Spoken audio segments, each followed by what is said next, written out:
이슈 털어주는 남자 김종배입니다.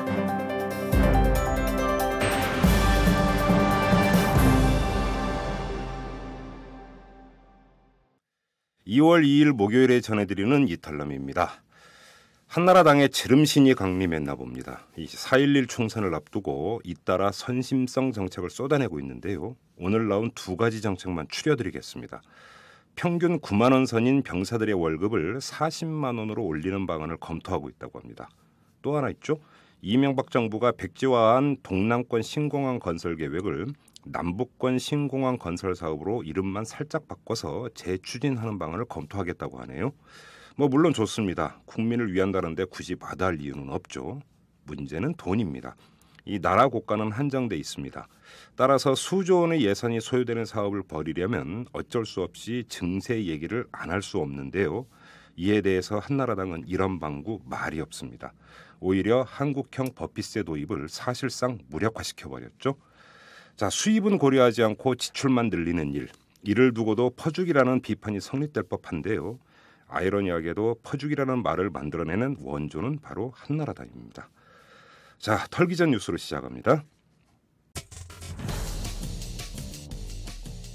한나라당이 오늘 최종 당명을 새누리당으로 결정을 했습니다. 황영철 대변인은 브리핑에서 새로움의 새와 나라의 순우리말로 나라보다 더 큰 의미를 가진 누리가 합쳐진 새로운 나라, 새로운 세상의 의미로 새누리당으로 당명을 결정했다. 이렇게 설명을 했는데요. 이에 대해서 한 누리꾼이 댓글을 달았는데 이런 내용입니다. 과거에 기득권을 누린 것도 모자라 새로 또 누리겠다고? 이런 댓글이었습니다. 검찰이 또 망신살이 뻗쳤습니다. 이 서울중앙지검은 민주당 돈봉투 수사와 관련해서 김경협 민주당 부천 원미갑 예비후보에 대한 내사를 종결한다고 오늘 밝혔는데요. 검찰 관계자는 예비경선 현장 CCTV 동영상에서 의심스러운 정황이 포착돼서 법원의 압수수색 영장을 발부받아 수사를 전개해왔지만 출판기념회 초대장을 배포했다는 김 예비후보 주장에 수긍할 점이 있었다. 이렇게 밝혔습니다. 결국 초대장을 돈봉투로 착각했다는 이야기가 되는 건데요. 검사님들 안과 가서 눈검사 받으셔야 되겠습니다. 한나라당의 이상득 의원이 의원실 여직원 계좌에서 발견된 7억 원이 모두 자신의 돈이라는 내용의 소명서를 검찰에 제출한 것으로 확인이 됐습니다. 이상득 의원의 주장대로라면 그는 의원실 직원의 이름을 빌려서 차명 계좌를 보유한 셈이 되는 건데요. 하지만 이보다 더 중요한 문제가 있습니다. 그 7억 원이 어디서 난 건지, 그리고 왜 차명으로 숨겼는지 이 점 탈탈 털어야 될 것 같습니다. 과거 정치 경력 및 학력에 대한 거짓 해명 논란을 불러일으킨 진영아 한나라당 공직 후보자 추천심사위원이 선임된 지 하루 만인 어제 결국 낙마를 했는데요. 진 위원에 이어서 홍사종, 서병문 두 위원도 과거 정치활동 경력이 도마 위에 오르고 있습니다. 홍사종 위원은 이 손학규 전 민주당 대표가 2007년 한나라당 대선 후보 경선에 나섰을 때 이 대선 캠프에 참여했던 것으로 확인이 됐다고 합니다. 그리고 서병문 위원은 2004년 총선 당시에 열린우리당 입당 및 비례대표 공천 신청까지 했던 것으로 전해졌다고 하네요. 자, 한나라당 이 공직 후보자 심사하기 전에 이 공직 후보자 심사위원들을 심사할 사람부터 모셔야 될 것 같습니다. 지금까지 털기 전 뉴스였습니다.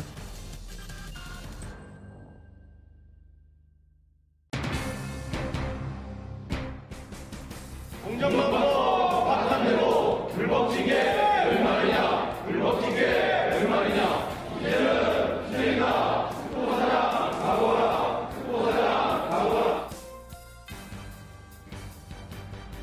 내 업을 정지시킨 그 자들이 그럴 자격이 있는지에 대해서는 열불이 터집니다. 싸워서 돌파해 갑시다. 각오해야 할 겁니다. 처절하게 응징하겠습니다. 그 처절하게 응징하는 투쟁에 여러분 끝까지 같이 해주실 것을 믿고 끝까지 싸우겠습니다. 자, MBC 사원들이 김재철 사장의 퇴진을 요구하면서 파업에 들어갔는데요. KBS도 심상치가 않습니다. 이 기자와 PD들로 구성된 KBS 새 노조가 얼마 전에 단행된 무더기 징계에 반발을 하면서 공정방송 약속이 지켜지지 않으면 김인규 사장 퇴진 운동에 들어가겠다 이렇게 선언을 했습니다. 2010년 7월이었는데요. 이때 파업이 전개가 됐었는데 이 파업을 이유로 이제 와서 이 새 노조 집행부와 조합원 13명에게 중징계를 내린 데 대한 반발입니다. KBS에는 뇌관이 하나 더 있습니다. 이 고대영 보도본부장이 노조의 불신임 의결에 따라서 3일 전에 사퇴를 했는데요. 김인규 사장이 그 후임으로 이화섭 부산방송 총국장을 임명을 했습니다. 이화섭 신임 본부장은 고려대 출신으로 정권 비판 기사를 누락시킨 바로 그 장본인이라고 합니다. 그래서 또 노조가 반발을 하고 있고요. 자, 오늘은 전운이 감돌고 있는 KBS의 실상을 한번 탈탈 털어보도록 하겠습니다. 지금 제 옆에는 KBS의 최경영 기자가 나와 계시는데요. 이 최 기자는 KBS 탐사보도팀에서 주로 취재를 하다가 정현주 전 사장을 불법 해임한 후에 들어선 이병순 사장에 의해서 2008년 8월이었습니다. 이 스포츠 중계팀으로 보복 인사를 당한 그런 기자입니다. 현재는 새 노조의 공정방송 추진위원회에서 활동을 하고 있고요. 이 자신의 트위터에 수구 조폭 언론 퇴마사라고 자기소개를 한 그런 기자이기도 합니다. 자, 최경영 기자 반갑습니다. 네, 안녕하십니까. 네.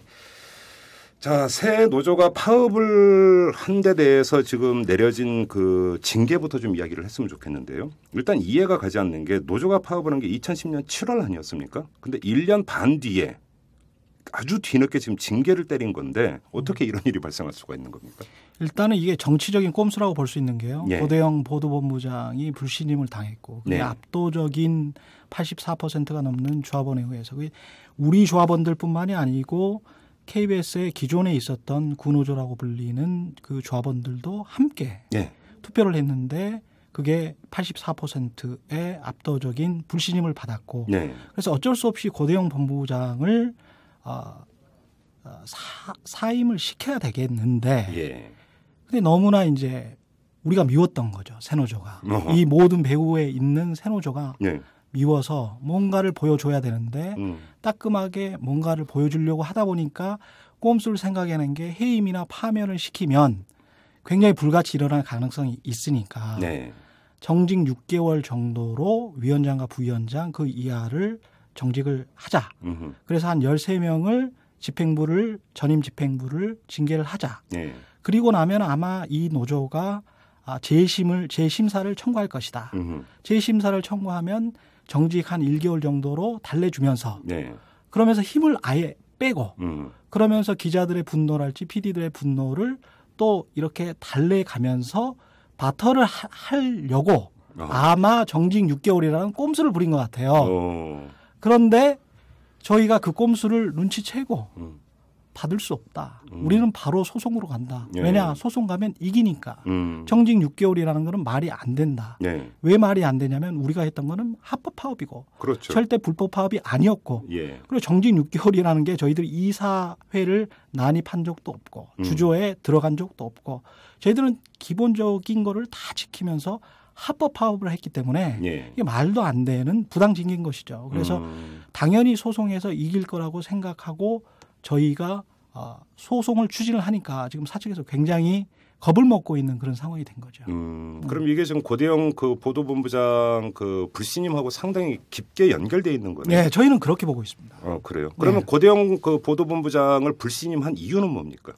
고대영 보도본부장은 지금까지 보도국장, 이병순 시대 때는 보도국장이었죠. 예. 보도국장에서 보도본부장에 이르기까지 KBS의 보도를 파탄낸 주범으로 꼽히고 있는데요. 네. 대표적으로 탐사보도팀을 앞장서서 해체를 했고 그리고 거기에 저항하는 기자들을 보복 인사를 했고 그 이후에도 꾸준히 그 편파보도 그리고 정권 홍보 방송으로 KBS를 전락시켰던 예. 그 장본인 중에 하나이기 때문에 거기에 대한 책임을 묻는 것이 저희들의 그 신임 투표의 목적이었죠. 그래요. 사실은 이제 KBS의 그 보도 내용에 대한 이제 불공정 논란은 사실 여러 가지가 있었습니다. 여기서 뭐 다 일일이 열거하기가 힘들 정도로 참 여러 가지가 있었던 것 같은데, 자, 애청자들의 이해를 돕기 위해서 한두 가지 사례만 꼽는다면 아주 대표적인 불공정 사례가 어떤 게 있을 수가 있을까요? 그러니까 보도에 관련해서는 보도가 이제 두 가지죠. 보도를 괜찮은 보도, 특정 보도를 정권에 불리하다고 해서 못 나가게 한다든가. 아하. 지연시킨다든가 예. 이런 사례가 있겠고요. 아니면은 정권에 유리한 보도 또는 야당에 불리한 보도를 확대 재생산시킨다든가 네. 아니면 정권의 홍보성 보도를 많이 한다든가 이런 게 있겠죠. 예. 네, 이거는 뭐 추정 60분 사례인데요. 4대강 사업 관련해서 원래 방송이 예정이 됐었는데 2주 연속 불방시키고 김을 빼고 그 내용을 축소시키고 제작까지 다 끝낸 상태였는데. 그렇죠. 2주 연속 계속 불방시키고 예. 그래서 제작진이 불방시킨 관련자를 문책하라는 플래카드를 내걸었다가 감사실에서 소환까지 당하고 어허. 그런 그 일을 배후에서 조종했던 그리고 이 추정 60분의 4대강 사업 방송을 불방시킨 책임자가 이번에 새로 보도본부장으로 들어오는 거거든요. 이화섭 본부장이요. 예, 이분이 이화섭 본부장인데요. 예. 이분이 2010년 5월에 박재환 당시 청와대 국정기획 수석 논문 이중 게재 보도 의혹을 파헤치는 보도를 했습니다. 지금 뉴스타파에 있는 박중석 기자가 보도를 한 건데요. 네. 이걸 9시 뉴스 리포트를 억지로 막았던 사람입니다. 나중에 밝혀졌지만 당시에 박정환 수석, 지금은 장관이죠. 예. 기재부 장관은 이화섭 씨의 친구입니다. 지금 현재 KBS의 콘텐츠 본부장이 고대 신방과 그리고 보도본부장 이화섭이 고대 신방과 부사장이 고대 신방과 다 고려대 라인이네요. 예. 또? 화려한 인맥을 자랑하고 있습니다. 그래요. 그러면 지금 이화섭 신임 보도본부장 임명에 반발하는 이유도 바로 같은 맥락에서 지금 나오고 있는 거고요. 네. 이화섭 본부장은 고대영 본부장에 못지않은 사람이다. 고대영 본부장이나 이화섭 본부장이나 같다. 도찐개 진입니까? 그렇죠. 시사제작국장을 하면서 예. 가장 그 악랄하게 그 방송을 저지하려고 했고 말도 안 되는 각종 주장을 하면서 제작진의 자율성을 침해했던 네. 그런 분이죠. 예.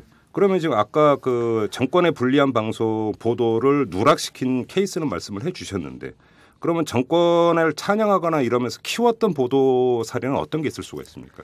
KBS가 국영방송 또는 MB방송이라고 이야기를 많이 듣는 사례들이 예.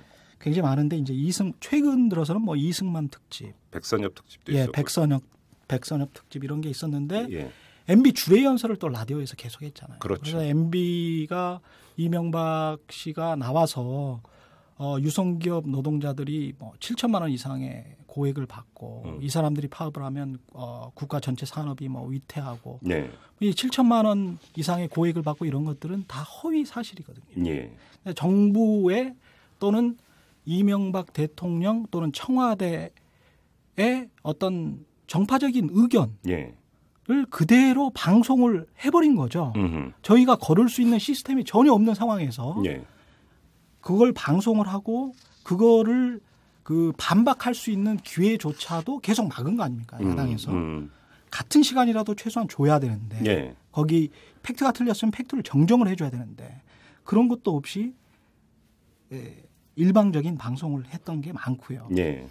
천안함 관련해서도 이것 빼라 저것 빼라 하면서 그것도 마찬가지로 추정 60분에서 그런 일이 있었고 그 관제 특집이 KBS 같은 경우는 참 많았습니다. 정보 홍보 캠페인 같은 거.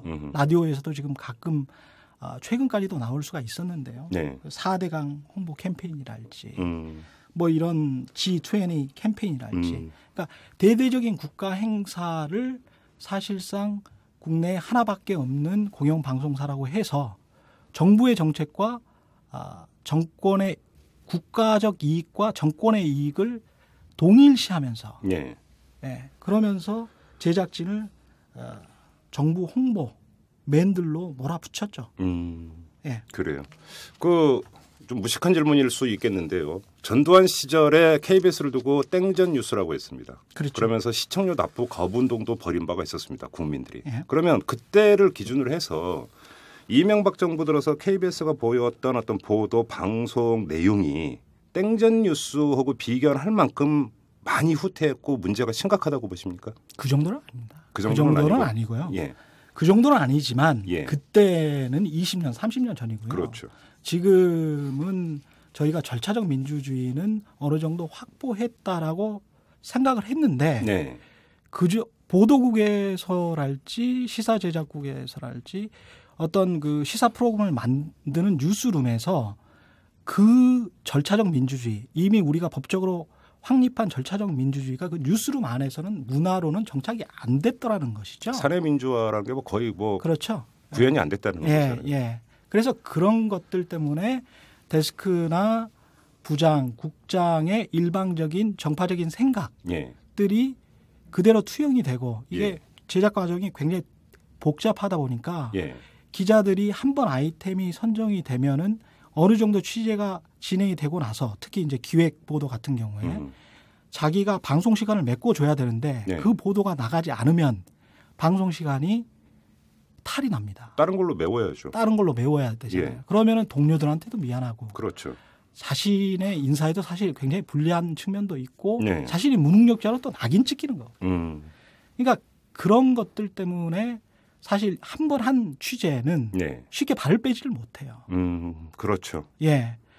그런 측면들이 있는데 그렇게 어렵게 해서 취재를 해오면 무능력한 사람으로 낙인 찍힐 분위기가 형성이 되는 거죠. 왜냐하면 2주, 3주 동안 불방이 되니까. 그렇죠. 그러면 동료들한테 피해가 가는 거 아닙니까? 그렇죠. 결과적으로는. 그럼 그 동료가 메꿔줘야 되니까 결국 이 사람이 이런 아이템을 정부의 비판적인 아이템을 내놓다가도 점점 그런 아이템이 없어지는 거예요. 이제 알아서 자기 검열을 하는 거죠. 자기 검열이 되는 겁니다.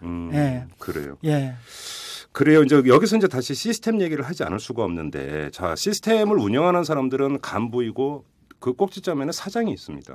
그런데 이 김민규 사장은 따로 빼서 집중 점검을 해야 되니까 논외로 하고 좀 이따 따로 짓고, 자, 보도국이라니까 이 보도 제작 파트에 있는 간부들. 의 어떤 마인드가 어떤지를 좀 여쭤보고 싶은데 저희가 좀 자료를 찾아보니까 아까 이제 4대강 보도가 누락된 케이스를 말씀을 하셨는데 이게 그때 누락을 시키면서 뭐 국민 80%가 동의하는 사안만 보도하라 뭐 이런 식으로 지시를 내린 적이 있습니까? 그렇게 지시를 내리지는 않고요. 그러니까 그렇게 이제 이야기를 하는 거죠. 공정방송추진위원회에 가서 왜 이런 보도가 누락이 되고 자꾸 지연이 되고 그렇게 되느냐라고 하면 국민들이 납득할 수 있는 보도를 해야 될 거 아니냐. 국민들이 서로 갈등을 부추기는 보도를 하지 마라. 갈등 부추기는 보도는 하지 말아라. 그러니까 첨예하게 대립하는 보도. 왜냐? KBS는 화합하는 방송을 해야지 갈등하고 논쟁하는 방송을 해서는 안 된다. 이게 이분들의 마인드입니다. KBS 뉴스가 무슨 대한뉴스입니까? 그렇죠. 아니 이게 갈등이 엄연히 현실에 존재를 하는데 그거를 보도하지 말라는 얘기는 그 왜곡하라는 얘기하고 똑같은 얘기잖아요. 그렇죠. 정확한 지적이신데요. 그런 마인드가 예능까지 뻗쳐져 있으니까. 예능까지요? 예. 어떤 현상이 나타나냐면 저희가 2009년, 2011년에도 마찬가지였는데 보신각 종소리 있죠. 보신각 종소리를 타종을 할 때 거기에서 간간히 시위가 벌어집니다. 그렇죠. KBS에서 12월 31일 날 12시 자정에 그 시위가 벌어지는 현장의 목소리 또는 그런 모습이 방송이 된 적이 없어요. 생방송이라도 불구하고. 근데 거기에 대해서 왜 현장에서 벌어지는 일을 생중계를 하는데 이것도 국민들의 목소리 가운데 하나인데 왜 이거는 방송을 안 해야 하느냐. 참 이거 그때 문제가 됐었네요. 기억을 다듬어 보니까. 맞아요. 왜 카메라를 그쪽으로 돌리지 않느냐. 이건 일부러 그런 거 아니냐라고 했을 때 공정방송 추진위에 있는 간부가 어떤 이야기를 하냐면 모든 기획 의도에 맞지 않는 모든 소리는 소음이다. 아니 그럼 그때 시위한 사람들은 다 이 그 소음만 뿜어내는 그 사람이 그 사람들 국민도 아닙니까? 그냥 기획 의도가 자기들은 있다는 거죠. 기획 의도는 국민의 화합이 있어요. 국민의 화합. 그러니까 이게 허위 의식인 거죠. 그리고 손바닥으로 하늘 가리기인데 이 국민 화합, 국민 화합만 외치다 보니까 갈등을 전혀 보여주지를 못하는 거예요. 그 갈등의 양상을 제대로 보여주고 소통하려고 노력을 해야 되는데 소통을 스스로 차단을 하고 있는 거죠. 그렇죠. 이분들이 가지고 있는 생각이 사실 전형적으로 공화당, 민정당식 사고방식을 가지고 있는 겁니다. 그러면 제가 하나 여쭤볼게. 그러면 그 사람들이 언론 경력 20년, 30년 된 사람들인데 말 그대로 그 기자 일하고 이러면서 잔뼈가 굵은 사람들 아닙니까? 근데 정말 그 상식적으로 생각할 때 정말 그런 발상을 할 수 있을까? 정말 그게 그 사람의 신념이고 확신일까? 아니면 자기도 자리 보존해야 되고 그냥 또 알아서 기여해야 되기 때문에 자기 신념과는 무관하게 그냥 그렇게 찍어 누르는 걸까? 어떻게 그 이 두 가지 가운데 어느 케이스에 더 가깝다고 보십니까? 저는 두 종류의 인간이 있다고 생각합니다. 그렇게 예. 주장을 하는 사람들은. 예. 첫 번째 자기 모신과 자기 영달을 위해서 그런 주장을 하는 사악한 인간들. 두 번째는 자기 스스로 어떤 마취에 빠져 있는 거예요. 허위 의식에 빠져 있는 겁니다. 거의 자기 신념화 돼버렸다. 예. 저희가 박정희 대통령 시절에 6시면은 멈춰가지고 국회에 대한 격려를 했습니다. 맞아요. 예. 예. 그리고 전두환 시절에 9시 뉴스가 끝나면은 이 캠페인성 그 로고가 나가면서요. 아름다운 음악이 흐르고 이제는 집으로 돌아가야 할 시간입니다. 청소년 여러분. 청소년 여러분 맞아요. 이런 기억나시죠? 예. 예. 이게 수십 년 동안 누적된 언론 효과거든요. 그게 언론사 간부들, 그걸 만들었던 사람들이에요. 예. 그분들이 그런 방송을 했던 사람들이고 그 사람들이 지금도 남아 있나요? 그렇죠. 그런 보도를 했던 사람들이고 그런 보도를 했던 사람들, 그런 방송을 했던 사람들에게 교육을 받은 사람들입니다. 어떤 교육을 받았겠습니까? 정부에게 질문 잘하는 교육을 받았겠습니까? 날카롭게 비판하는 보도의 교육을 받았겠습니까? 받아쓰기 보도 교육. 그렇죠. 그리고 정부의 말은 무조건 맞다라는 예. 어떤 그런 말은 하지는 않죠. 근데 그런 문화가 있는 거죠. 그런 문화가. 정부의 말, 특히 청와대의 말에 관해서는 토시 하나도 건드릴 수 없다는 그런 어떤 검열이 예. 머릿속에 뇌세포 속에 가득 차 있는 겁니다. 갑자기 북한 방송 얘기를 듣는 것 같습니다. 비슷해요. 그러니까 사실은. KBS는 공영방송이죠. 국영방송은 아니죠. 분명히. 그분들의 마음속에는 사실 저는 그 비슷하다고 봅니다. 독재주의와 전체주의를 거친 분들의 예. 슬프지만 사실이고 현실입니다. 그분들과 같이 살아가는 거죠. 근데 또 이런 경우도 있다면서요. 기자의 뺨을 때린 간부가 있었습니까? 예, 그런 간부가 있었죠. 이건 어떻게 된 스토리입니까? 아니 어떻게 지금 같은 시대에 어떻게 후배 기자의 뺨을 때립니까? 그것도 이제 폭력적인 문화, 가부장적인 문화의 하나라고 생각을 하는데요. 예. 이제 그 기자가 새 노조를 대신해서 네. 이 골프 업체가 대리점을 열었어요. 그 대리점을 여는 게 9시 스포츠 뉴스에 나갑니까? 라고 물어봤습니다. 아니 골프용품 대리점 기사가 왜 뉴스에 나갑니까? 그러니까 사측에서 주장하는 거는 우리나라에서 가장 큰 골프용품 업체가 가장 큰 대리점을 연 것은 뉴스다. 그 홍보 아닙니까? 홍보? 사실상의 홍보죠. 예. 홍보인데 예. 뉴스와 홍보를 구별하지 못하는 것도 프로페셔널리즘의 기본이 안 돼 있는 거죠. 그렇죠. 아까 제가 말씀드린 그런 맥락입니다. 그러니까 정부 홍보와 기업 홍보를 꾸준히 60년대, 70년대, 80년대, 90년대까지도 이건 방송 심의사항일 것 같은데. 그럼 홍보성 기사 아닙니까? 그렇죠. 그래서 아무튼 기자가 물어봤습니다. 이런 기사가 나가냐고. 예. 그런데요. 근데 그 톤이 기분이 나빴나 봐요. 아 질문의 톤에. 예. 예. 나가요라는 그 톤이 예. 뭐 까나 다로 끝나지 않아서 그랬는지 모르겠습니다. 예. 좀 반항한다고 느꼈나 보죠. 예. 그렇죠. 그래서 뺨을 때린 겁니까? 예, 그렇죠. 아니 아무리 예를 들어서 설령 그런 톤이었다고 치더라도 지금의 무슨 뭐 봉건 시대도 아니고 어떻게 후배 기자의 뺨을 때립니까?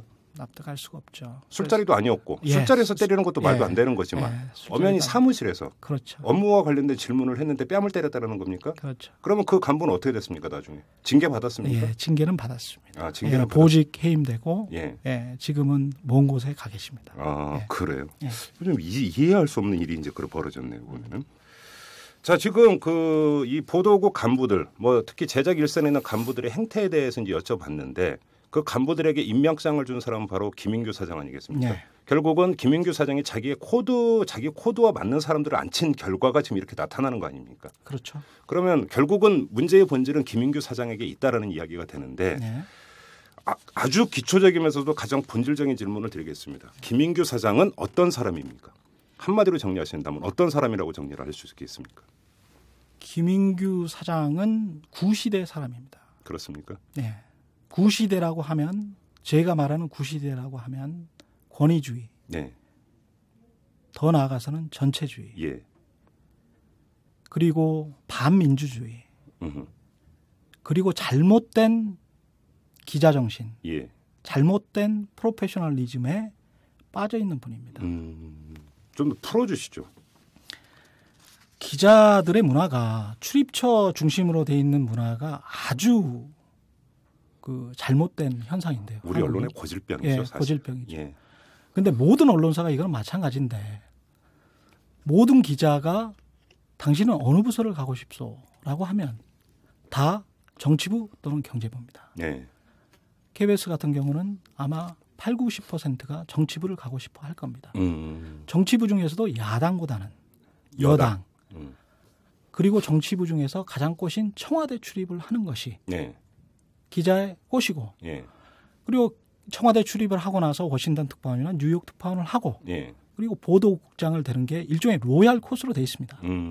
예. 예. 김인규 사장은 이 모든 것을 다 거치신 분이죠. 어허. 정치부 기자를 굉장히 오랫동안 하셨습니다. 이분이 73년도에 서울대 정치학과를 졸업해서요. 예. KBS에 공채 1기로 입사하셨는데 네. 84년도에 정치부 차장하셨고 90년대 정치부장하셨고 뉴욕 지국장 하셨고 워싱턴 특파원 하셨고 네. 보도국장 하셨습니다. 네. 2007년도에 이명박 대통령 후보의 언론특보로 발탁됐다가 그랬죠. 2009년도에 KBS 사장으로 임명돼서 임기가 올해까지죠. 예. 예, 그렇게 돼 있습니다. 그냥 화려한 경력을 자랑을 하죠. 근데 그 화려한 경력의 이면에는 출입처 기자들 그리고 직계 라인들과 어울려서 술 마시고 술 사주고 네. 큰 기자처럼 큰 사람처럼 아주 배포가 좋은 사람처럼 행동을 하는 거죠. 예. 예. 그러면 이제 마치 조폭처럼 예? 형님과 아우 내가 키워줄게. 나를 따라라. 내가 잘 나간다. 너희도 잘 나갈 수 있다. 이른바 보스 기질 비슷한 게 예. 있다는 겁니까? 그렇죠. 근데 그게 기자 정신은 아니거든요. 그렇죠. 기자 정신은 자유로운 독립 정신입니다. 그렇죠.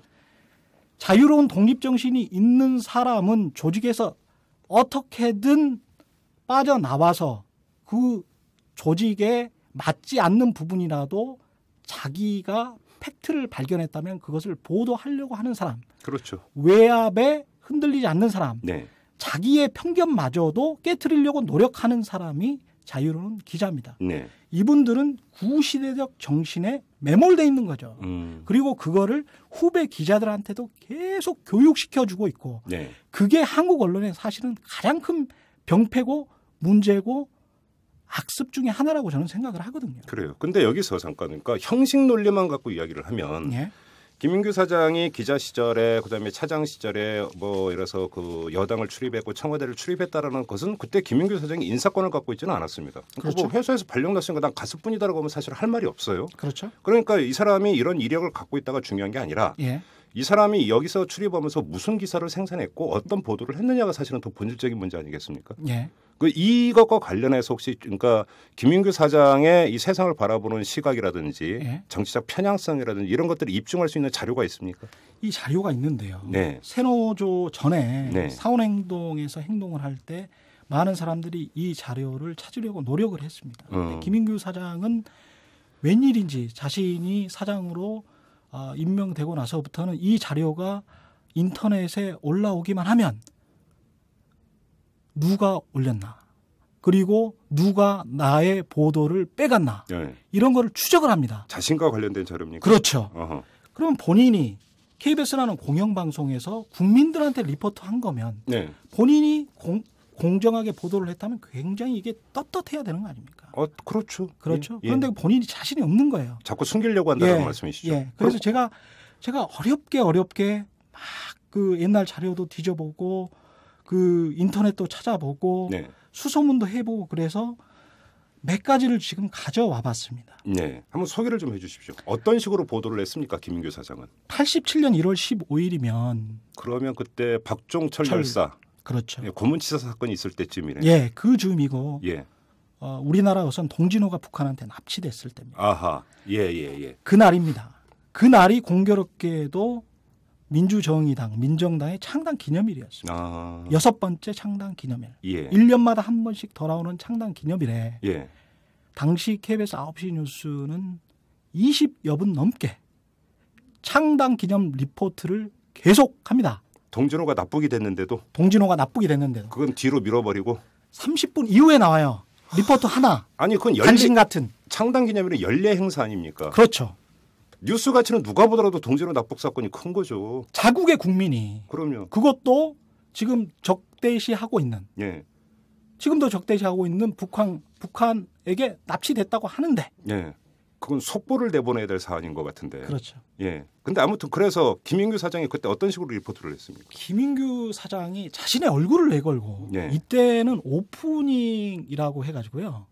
아예 그 기자가 나와서 리포트를 하는데 본인의 얼굴이 그냥 먼저 나와요.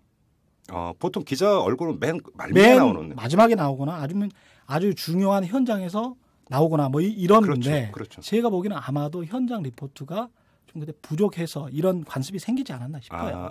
예. 이런 말씀을 하세요. 이런 리포트를 합니다. 민정당 창당 기념일의 어떤 평가에 관해서 예. 지난 6년 전 극심한 사회 혼란과 정치적 위기라는 시대적 상황에서 출범한 민주정의당은 무엇보다 구 정치 질서의 청산과 개혁을 위해 새 정치, 새 시대의 기치를 내걸고 새 역사 창조에 나섰습니다. 예. 민정당은 창당 때부터 희생과 봉사의 정신으로 당원들의 당비에 의해 당을 운영해 나가는 자립정당상을 우리나라 정당사상 처음으로 확립하고 구시대적 정치 병폐의 재현을 막기 위한 청렴 정치에 앞장서 왔습니다. 그게 리포트 내용입니까? 예, 이게 리포트 내용. 무슨 당 대변인 잡벅성 논평 같은데 지금 보면은, 진짜로 거기 리포트 내용 그대로입니까? 이게 아니면 제가 명예훼손 당하죠. 그게 KBS 뉴스에 그대로 나갔다라는 거죠. 그렇죠. 김인규 사장의 얼굴까지. 이것보다 더한 게 있어요. 어떤 아까 건데요? 그 당시가 맞습니다. 박종철 고문치사 예. 사건으로 전국이 들끓었을 때입니다. 예. 당시 그래서 야당이 장외 집회를 계획을 하고 있었습니다. 그렇죠.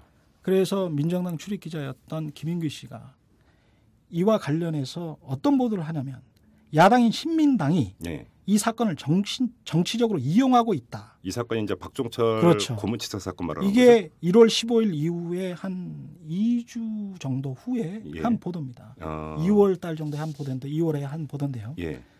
직접 어떻게 말씀하시냐면요. 신민당이 시대착오적인 발상을 자제하지 않고 무책임한 장외 집회를 강행해서 좌경 용공 세력에게 난동의 기회를 제공할 경우 어떻게 하겠다는 민정당의 발표를 그대로 인용을 하시고 예. 마지막 부분에 어떻게 말씀을 하시냐. 정부 여당의 성의 있고 신속한 사후 조처와 네. 인권 신장 노력에도 불구하고 예. 신민당 측이 이번 사건을 민중봉기의 기회로 착각해 제야 집단과 함께 장외 집회를 획책하고 있는 저희를 네. 국민들에게 소상히 알려 혼란과 파국을 막는데 주력해 나가기로 했습니다.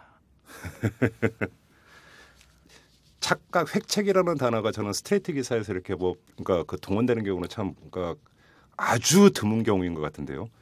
아주 그런 어떤 주관적인 단어까지도 그대로 들어가서 결국은 지금 야당을 한쪽으로 좀 몰아가고 당시 국민정서는 정반대 리포트를 했다는 얘기 아닙니까? 그렇죠. 그때 제 기억으로는 박종철 열사 고문치사 사건이 나고 2월 7일, 3월 3일에 정말 시민들이 다 들고 일어났었는데 6월항쟁 전이죠. 그것이 결국은 6월항쟁으로 귀결이 됐던 거였는데 국민들의 정서와는 정반대의 리포트를 했다는 얘기네요. 그렇죠. 결국 전두환 정권에 도움이 되는 방향으로. 그렇죠. 기자 김인규는 그러했다는 말씀이시죠. 이 부분이 참 하이라이트인 것 같아요. 신속한 사후 조처와 인권 신장 노력에도 불구하고 민정당이 인권 신장 노력을 무리하게 했죠. 이분에 따르면. 김인규 예. 기자에 따르면. 예. 그랬던 분이 지금 KBS 사장으로 앉아 계시는 거죠. 예, 그렇죠. 그러고 나서 지금 뭐 4대강 보도부터 시작해서 수많은 보도 이제 누락 사건이 있었던 거고 예. 정권 홍보성 기사가 이제 계속 나왔던 거고 예. 결국은 그렇게 하면 맥락은 일관되네요. 김인규 사장에게만 초점을 맞춰서 보면은 예. 그러니까 80년대 보도나 지금의 김인규 사장이 주도하는 KBS의 보도의 맥락은 거의 같다. 그렇죠. 이렇게 보면 되겠네요. 예. 결국은. 자, 그러면 이 질문으로 다시 돌아가겠습니다. 공장방송 약속이 지켜지지 않으면 파업까지 불사한다라고 새 노조가 밝혔습니다. 예. 파업까지 갈 진짜 계획을 갖고 있는 겁니까? 지금 천막농성에 들어간 상태인가요? 예, 천막농성에 들어갔고요. 예. 어제부터 천막농성에 들어갔고 사측에서 천막을 철거하지 않으면 네. 스스로 자진 철거하지 않으면 사측에서 철거하겠다라고 했습니다. 강제 철거. 예, 강제 철거하겠다고 했습니다. 저희는 그래서 이렇게 대답을 해줬습니다. 만약에 강제 철거하면 6층 사장실에서 천막을 치고 농성을 할 것이고 네. 그때도 철거를 하면 김인규 사장 자택으로 가서 농성을 하겠다. 철거하실 테면 철거하셔라. 예. 예, 그리고 2월 말쯤 또는 언제가 빠르면 예. 2월 중순이 될 수도 있겠습니다. 파업 투표가 아마 들어갈 겁니다. 2월 중순쯤에? 예, 2월 중순쯤에 파업 투표가 들어가고 지금 현재 기자들, PD협회, 라디오 본부 모두 제작 거부에 관해서 논의를 하고 있는 중입니다. 그리고 다음 주 중에 그 결말이 다 납니다. 이미 투표를 다음 주 중에 다 하기로 했고 네. 예, 거기에 관해서 결론이 나면 저희 노조에서도 당연히 그 뜻을 받아서 파업 찬반 투표를 할 것이고 네. 파업 찬반 투표에서 파업을 하자라는 결의가 나오면 당연히 파업을 해야 되겠죠. 그래요. 네. 엊그저께 MBC 노조 지금 파업을 전개하고 있지 않습니까? 네. MBC 노조 이용마 홍보국장을 모시고 인터뷰를 진행을 했었는데 그때 이용마 홍보국장은 이번 파업에 대해서 종결 파업이라고 그러니까 그 성격 규정을 했습니다. 네. 끝장을 보겠다. 네. 김재철 사장이 물러날 때까지 파업은 안 접는다라고 선언을 했습니다. 네. KBS 새 노조 입장도 같은 입장이십니까? 저희는 사실 파업보다는 네. 뉴스와 시사 프로그램을 어떻게든 혁신시키는 작업이 우선돼야 한다라고 생각을 합니다. 물론입니다. 예. 그렇죠. 근데 그 작업이 안 되니까 네. 그렇다면 언제까지 이렇게 끌려갈 것이냐. 음흠. 정권의 말기로 치닫고 있고 특히 총선과 대선이 남아있는 상황에서 공정보도를 못할 바에야 그럴 바에야 접는 게 낫지 않겠느냐. 그런 분위기가 팽배해 있는 게 사실이고요. 예. 그리고 그게 김인규를 퇴진시킬 때까지 네. 또는 김인규 사장이 식물 사장이 될 때까지 네. 사실상 저희가 KBS 뉴스와 시사 프로그램을 혁신하는 것이 시청자한테 가시적으로 보일 수 있을 때까지 네. 그럴 때까지 투쟁할 생각입니다. 알겠습니다. 여러분께서는 오마이뉴스가 만드는 데일리 팟캐스트 방송 이슈 털어주는 남자 김종배입니다를 듣고 계십니다. 트위터 아이디 오마이탈탈로 좋은 의견 보내주세요. 이털남 아저씨가 탈탈 털어드리겠습니다. 자, 지금 KBS의 최경영 기자와 함께 김인규 사장 체제에서의 KBS의 실상이 어떤지를 털고 있는데요. 자, 지금까지 그 KBS에서의 어떤 그 왜곡된 보도 내용이 무엇인지 그리고 그것을 그 왜곡시킨 주범인 간부들과 김인규 사장의 행태가 어땠는지를 짚었는데 또 하나의 질문을 드리도록 하겠습니다. 이 질문을 드리기 전에 먼저 저희가 좀 자료를 조사해봤는데 최경영 기자께서 그 이제 트위터에 올린 글을 제가 일단 읽어드리겠습니다. 네. 질문을 드리려는 이유가 바로 여기에 담겨 있기 때문인데요. 이렇게 돼 있습니다. 정권이 바뀌면 KBS 좀 바뀌겠지. 그저 지금은 조용히 지내는 게 상책이야라고 여기는 후배 기자들이 적지 않은가 보다. 그래, 정권은 바뀔 것이다.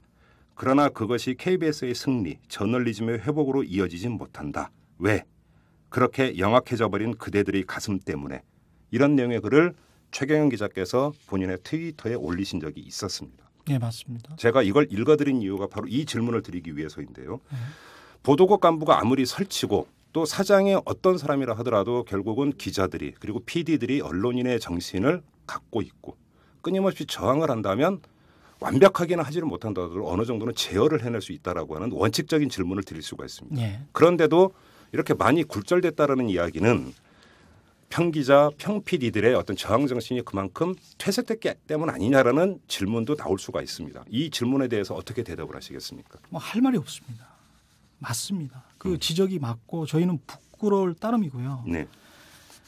그리고 나름대로 저항을 했지만 기자라기보다는 회사원처럼 행동한 적이 훨씬 더 많았던 게 사실입니다. 거기에 관해서 굉장히 부끄럽게 생각을 하고 있고 네. 그럼에도 불구하고 정권 말기에 마치 밥숟가락 하나 더 얹어놓는 것처럼 네. 우리가 투쟁을 해서 아니면 뉴스나 보도를 뉴스나 시사 프로그램을 조금 바꾸어서 예. 국민들한테 우리가 바뀌었어요 음흠. 라고 보여주는 게 네. 생색내기용이 될 수가 있거든요. 예. 우리 스스로가 뉴스에 대한 그리고 우리 직업에 대한 저널리즘에 대한 생각을 다잡지 않는다면 그리고 거기에 관해서 철저하게 우리가 얼마나 기자가 기사로 말을 해야 된다라고 배웠는데 네. 기사로 말을 못하는 경우를 저희가 당한 거 아닙니까? 그렇죠. 공자가 군군신신 부부자자 음흠. 임금은 임금다워야 되고 아버지는 아버지다워야 된다라고 그렇죠. 했죠. 예. 맹자는 그거를 받아서 그러면 임금이 임금답지 못하면 네. 어떡할 거냐. 예. 그래서 역성혁명의 근거를 만들어냈습니다. 네. 민주주의는 결국 물음표, 권력에 대한 물음표를 제대로 던지는 것. 네. 그래서 저희가 제대로 방송을 할 수 있는 여건을 스스로 그 자유를 스스로 쟁취해 나가는 과정이라고 생각을 하거든요. 예. 그런 게 굉장히 미진했다. 예. 거기에 관해서는 정말 철저하게 반성을 해야 되고 예. 그게 마치 썩은 고깃 덩어리 양 다시 주어진다고 하더라도 예. 그걸 쉽게 안주하면서 받아들여서는 안 된다. 그럼 또 뺏긴다. 그렇죠. 는 생각을 가져야 된다고 생각합니다. 그래서 그걸 시스템적으로 고착시켜야 되고 문화적으로 바꿔나가야 되는 행동들을 지금 해나가야 됩니다. 그렇죠. 바로 그 아주 중요한 말씀을 하신 것 같은데 KBS 역사를 보면 땡전 뉴스의 어떤 아주 그러니까 정말 어두운 역사가 있었고요. 그러다가 김대중 정부, 노무현 정부를 거치면서 KBS의 불공정성이 사회적인 논란이 된 경우는 거의 없었습니다. 그런데 이명박 정부 들어서 다시 문제가 되고 있습니다. 이 이야기는 김윤규 사장이 들어앉아 있기 때문에 그 전임인 이병순 사장이 그렇게 했기 때문에 물론 그것도 중요한 문제일 겁니다. 하지만 그건 사실은 계기일 뿐이죠.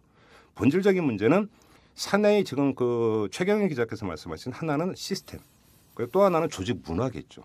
거기서 사장이 그리고 간부들이 그래서 찍어 누르려 하더라도 그것을 맞서서 저항할 수 있는 일상적인 문화와 힘을 얼마나 갖춰낼 수 있고 시스템을 갖춰낼 수 있느냐에 따라서 정치적 환경에 휘둘리지 않는 방송사의 모습을 보일 수 있는 거 아니겠습니까? 맞습니다. 자, 그러면 하나하나 따져보죠. 시스템적으로 어떤 점이 개선이 돼야 된다고 보십니까?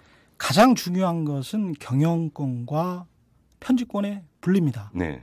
지난번에 도청 의혹이 있었죠. 네. 저는 도청 의혹을 미국에서 들었는데 그때 사실 CBS에서 이것과 관련해서 좀 인터뷰를 하자라고 전화가 왔습니다. 예.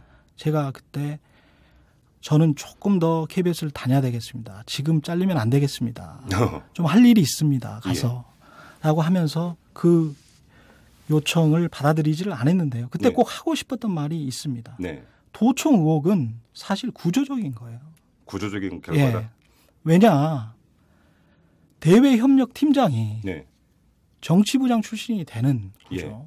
정치부 기자들이 대외협력팀원에 가서 팀원으로 가서 국회에 로비를 하는 구조가 있는 겁니다. 그러니까 취재에서 쌓은 연줄을 활용하는 것을 그렇죠. 대외 협력의 연줄로 사용한다는 그렇죠. 거죠. 그게 KBS나 MBC나 사실 다 있습니다. 사실은 심지어는 신문사들까지 다 있거든요. 네. 그건 경영과 편집이 정확하게 분리가 안 된 거죠. 우리가 만약에 펀드 매니저가 있고요. 애널리스트가 있습니다. 금융사에서. 근데 애널리스트가 이 기업에 관해서 아주 후려치는 매도 리포트를 낼 테니까 당신은 풋 옵션을 걸어놔 라고 서로 간에 모의를 해서 그래서 리포트를 내고 그래서 돈을 챙긴다면 KBS 9시 뉴스에 나오지 않겠습니까? 그렇죠. 그게 충분히 리포트감이 됩니다. 부도덕하기 때문에. 불법이기 때문에 현행법으로는. KBS는 심지어는 금융회사도 가지고 있는 편집권과 경영권의 분리가 안 돼 있다는 거죠. 그러니까 사장과 이사회 그리고 경영 조직은 철저하게 대외 협력까지 포함해서 경영만 하시라. 돈만 버시라. 그리고 KBS의 수익 구조에 관해서 생각하시라. 그겁니다. 그리고 편집은 관여하지 마라. 편집은 그럼 어떻게 해야 되느냐. 문제가 되는 정치적 독립이 이제까지 역사적으로 문제가 되었던 모든 국단위의 국장들은 저는 평기자, 평PD들이 투표로 뽑아야 한다고 생각합니다. 직선제가 도입돼야 된다. 예, 직선제가 도입이 돼야 됩니다. 예. 그래서 이분들한테 2년 정도 기회를 주고 1년 후에 신임 투표를 묻는 방안을 해야 됩니다. 국장 직선제의 중간 평가제가 결합이 된. 예. 그게 핵심적인 내용이거든요. 그런데 사장 입장에서는 인사권은 사장의 고유 권한이라고 주장을 할 텐데요. 그것을 위해서 사실은 KBS의 정치적 독립을 위한 사회 협약, 프로토콜 같은 게 마련돼야 됩니다. 예. 이게 알겠습니다. KBS가 어떤 기관인지, 예. 이게 정말 공익적인 기관이고 공용적인 기관이라면 네. KBS 같은 조직에는 최소한 이런 제도는 금융회사에도 있는 제도 정도는 마련해 줘야 된다. 예. 알겠습니다. 그 시스템은 그렇다 치고 조직 문화 이거는 정말 어떤 그 제도적인 차원에서 대안을 강구하기는 쉽지가 않습니다. 그렇죠. 어떻게 조직 문화를 개선해 나가고 건강하게 일굴 수 있다고 생각을 하십니까? 저는 보수나 진보나 중도나 뭐 어떻게 불리든 간에 한국의 보수가 전 세계적으로 봤을 때 보수가 아닐 수도 있고 그렇죠. 한국의 진보가 전 세계적으로 봤을 때 고작 중도 우파 정도에 지나지 않을 수도 있거든요. 어떤 외국인은 또 실제로 그렇게 얘기했어요. 예. 이데올로기는 그렇게 중요한 사안이 아니라고 생각합니다. 그렇습니다. 누구나 정파적인 의견이 있고 누구나 편견을 가지고 있습니다. 그건 그럼, 인정할 수밖에 없어요. 예. 문제는 뭐냐? 절차적으로 제대로 다른 사람이 설사 이 아이템을 한다고 해도 할 만했는가? 그리고 이 아이템을 준비하는 취재 과정에서 다른 사람이 해도 같은 길을 갈 것인가? 네. 그런 절차적인 정당성이 확보가 되고 양심에 꺾이지 않는다면 예. 팩트에 기반한 뉴스는 모든 뉴스다. 예. 예, 그렇게 생각을 하거든요. 그렇게 생각을 한다면 우리가 그 스스로 마음속에 가지고 있는 어떤 장벽들 있죠. 네. 빨갱이 의식 같은 거 있죠. 어떤 거는 빨갱이 같아. 어떤 거는 뭐 너무 진보 같아. 어떤 거는 아주 수구 꼴통 같아. 그런 게 없어져야 됩니다. 합리성이 먼저 지배를 해야겠죠. 그렇죠. 예, 문화 내. 예. 그렇죠. 이데올로기에 앞서서 이성과 상식이 먼저 지배를 하는 문화. 그러면은 조금씩 바뀌지 않을까. 근데 그게 굉장히 긴 시간이 점진적으로 가는 거겠죠. 예. 점진적으로 가는. 제가 한번 이 질문을 드려보겠습니다. 그 방송사에는 직종 간 갈등이라는 게 있습니다. 맞습니다. 기자와 PD 간에 또 PD와 기술직 간에 또 업무직 간에 직종 간 갈등이 있는데 언론계의 일반적 평가는 특히나 KBS는 직종 간 갈등이 심하다라고 하는 게 일반적인 평가입니다. 그렇지 않습니까? 그렇다면 오히려 이 직종 간 갈등이 그 간부나 사장이 찍어 누리는 것에 저항할 수 있는 사원들의 어떤 단결된 힘을 저해하는 분열 요소로 작동을 하고 있지 않습니까? 맞습니다. 먼저 이것부터 극복을 해야 되는 것 아닌가요? 그런 구조적인 요인도 있습니다. 근데 이거는 지금 현재 KBS의 기존 노조가 와 KBS의 현재 제가 소속돼 있는 새 노조는 기자와 PD의 PD 중심이죠. 예. 기존 노조는 기술직과 기술직 중심으로 돼 있습니다. 예. 근데 기술직이 KBS 전체 직원의 절반 정도를 차지하고 있습니다. 그렇게 많나요? 예, 굉장히 많습니다. 그러니까 항상 기술직 분들은 사실 이분들이 방송에 직접적으로 관련을 안 하시잖아요. 그렇죠. 그냥 방송의 어떤 스텝이라고 할 수 있고 송출을 맡은 분들인데 이분들이 방송 내용에 관해서 본인들은 직접 관여를 안 하고 양심의 자유와 관련되는 일이 전혀 없어요. 그렇죠. 그렇죠. 그러니까 방송 콘텐츠를 직접 생산하는 사람들은 아니니까. 그렇죠. 예. 이분들은 노동자로서 예. 임금과 경제, 복지에 관심이 많을 수밖에 없습니다. 예. 근데 KBS가 그런 구조적인 한계를 가지고 있는 게 사실이거든요. 네. 그러니까 그게 어떤 MBC에 비해서 MBC는 상대적으로 기자 PD가 좀 숫자가 많고요. 네. KBS에 비해서. 그런 어떤 구조적인 한계가 있음에도 불구하고 하지만 또 이게 같은 회사 직원으로서 함께 나아가야 되는 측면이 있거든요. 그럼요. 예. 같은 노동자로서 또 나아가야 되는 측면이 있고 그래서 거기에서 풀지 못하는 숙제들이 사실 굉장히 많습니다. 큰 정치적인 첨예한 사안이 대립이 되면 네. 알겠습니다. 예. 그 정도로 하죠. 예. 질문 2가지만 드리고 이제는 더 이상 괴롭혀드리지 않겠습니다. 예. 먼저 첫 번째, 아까 이제 이 시스템 문제를 얘기하면서 최경영 기자께서 언급을 하셨는데요. KBS 도청 사건입니다. 구민주당 최고위원회의 도청 사건이 KBS가 연루돼 있다라고 하는 새 노조에서 조합원들을 상대로 설문조사를 한 걸 보면 예. 이 도청 사건에 KBS가 연루돼 있다라고 응답한 비율이 97%에 달합니다. 예. 그러면 KBS 새 노조에 속해 있는 기자와 PD 거의 대부분은 이건 KBS가 연결됐다고 보고 있는데 이렇게 보는 근거가 뭡니까? 정황이죠. 정황입니까? 예, 정황이죠. 그때 기자가 있었고 그리고 안에 들어갔을 수도 있겠다. 네. 근데 해당 기자는 동료고 굉장히 어린 기자고 네. 그 기자한테 다그쳐서 물어보지를 못하는 거죠. 그리고 사장이 변명하듯이 나는 지시한 적도 보고 받은 적도 없다라고 했거든요. 그렇죠. 그 말은 했다라는 뉘앙스거든요. 사실 그게. 네. 그래서 근데 그게 팩트로 나온 게 없습니다. 예. 경찰도 덮어버린 거고요. 예. 이건 만약에 정권이 바뀌면 어떤 상황이라도 규명을 해야 됩니다. 정확히. 반드시 규명하고 예. 넘어가야 되는 사건입니다. 예. 이거는. 예. 그래서 지금 당장은 네. 현행법 때문에 뭐라고 말씀드릴 수가 없습니다. 네. 하지만 아직도 의혹이 가시지 않는 것은 사실이고 네. 그걸 전제할 수는 없습니다만은 분명히 많은 의심이 가는 것도 사실이거든요. 그러니까 차제에 이 부분은 분명히 정리하고 넘어가고 예. 그 부분이 만약에 사실이라면 예. 썩은 부분은 도려내야 된다. 예. 그리고 적절한 조치가 필요하다라고 생각합니다. 알겠습니다. 마지막 질문을 드리겠습니다. KBS 회사 입장에서는 최고의 현안은 수신료 문제입니다. 예. KBS가 지금 수신료를 올려받을 자격이 있다고 보십니까? 없습니다. 단언을 하시네요. 예. 어떤 점에서 그렇습니까? 지금까지 한 행태, 한국 최고의 탐사보도 기자라고 하는 김용진 기자를 탐사보도 팀장에서 저희가 얼마 전에 모셨었습니다. 아, 그래요? 예. 예. 부산으로, 울산으로. 그분 지금 울산 심의실에 가 계시죠. 예.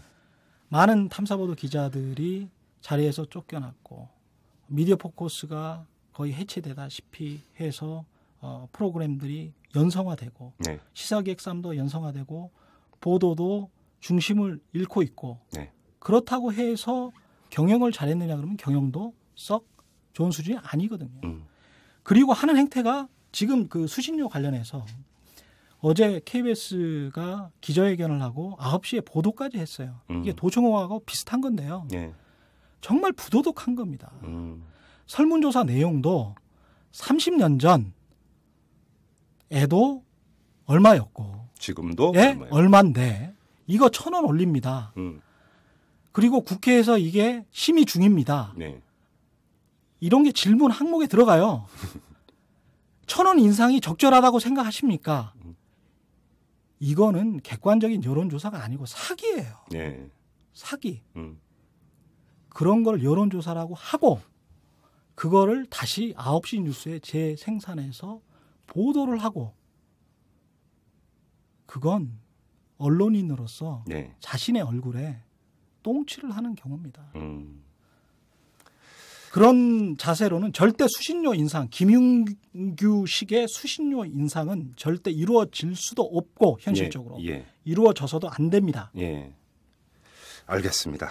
자, 지금 거의 50분 동안 KBS의 최경영 기자와 함께 김인규 사장 체제에서의 KBS의 실상을 털어봤는데요. 최경영 기자께서 아주 솔직하게 KBS의 현실에 대해서 쭉 말씀을 해주셨기 때문에 우리 애청자 여러분들 KBS의 상태가 어떤지 충분히 이해를 하셨으리라고 생각합니다. 그리고 기자와 PD 중심으로 구성되어 있는 KBS 새 노조가 지금 어려운 싸움에 들어가 있습니다. 여러분 애청자 여러분들도 MBC 노조의 파업과 마찬가지로 애정어린 시선으로 계속 지켜봐 주시고 또 뜻을 같이 하시는 분들은 성원해 주시고 격려해 주시기를 기대한다. 이런 말씀드리면서 최경영 기자와의 인터뷰를 여기서 마무리하도록 하겠습니다. 자, 최 기자 수고하셨습니다. 네, 고맙습니다. MBC에 이어서 오늘 KBS 실상을 털었는데요. 가슴이 참 무겁습니다. 공정성 이전에 기본이죠. 이 언론으로서의 기본이 지켜지지 않는 실상, 기가 찰 정도입니다. 언론이 언론다우려면 수평적이고 개방적인 조직 문화가 받쳐줘야겠죠. 그래야 언론인들의 땀과 고민이 방송에 녹아들어갈 테니까요.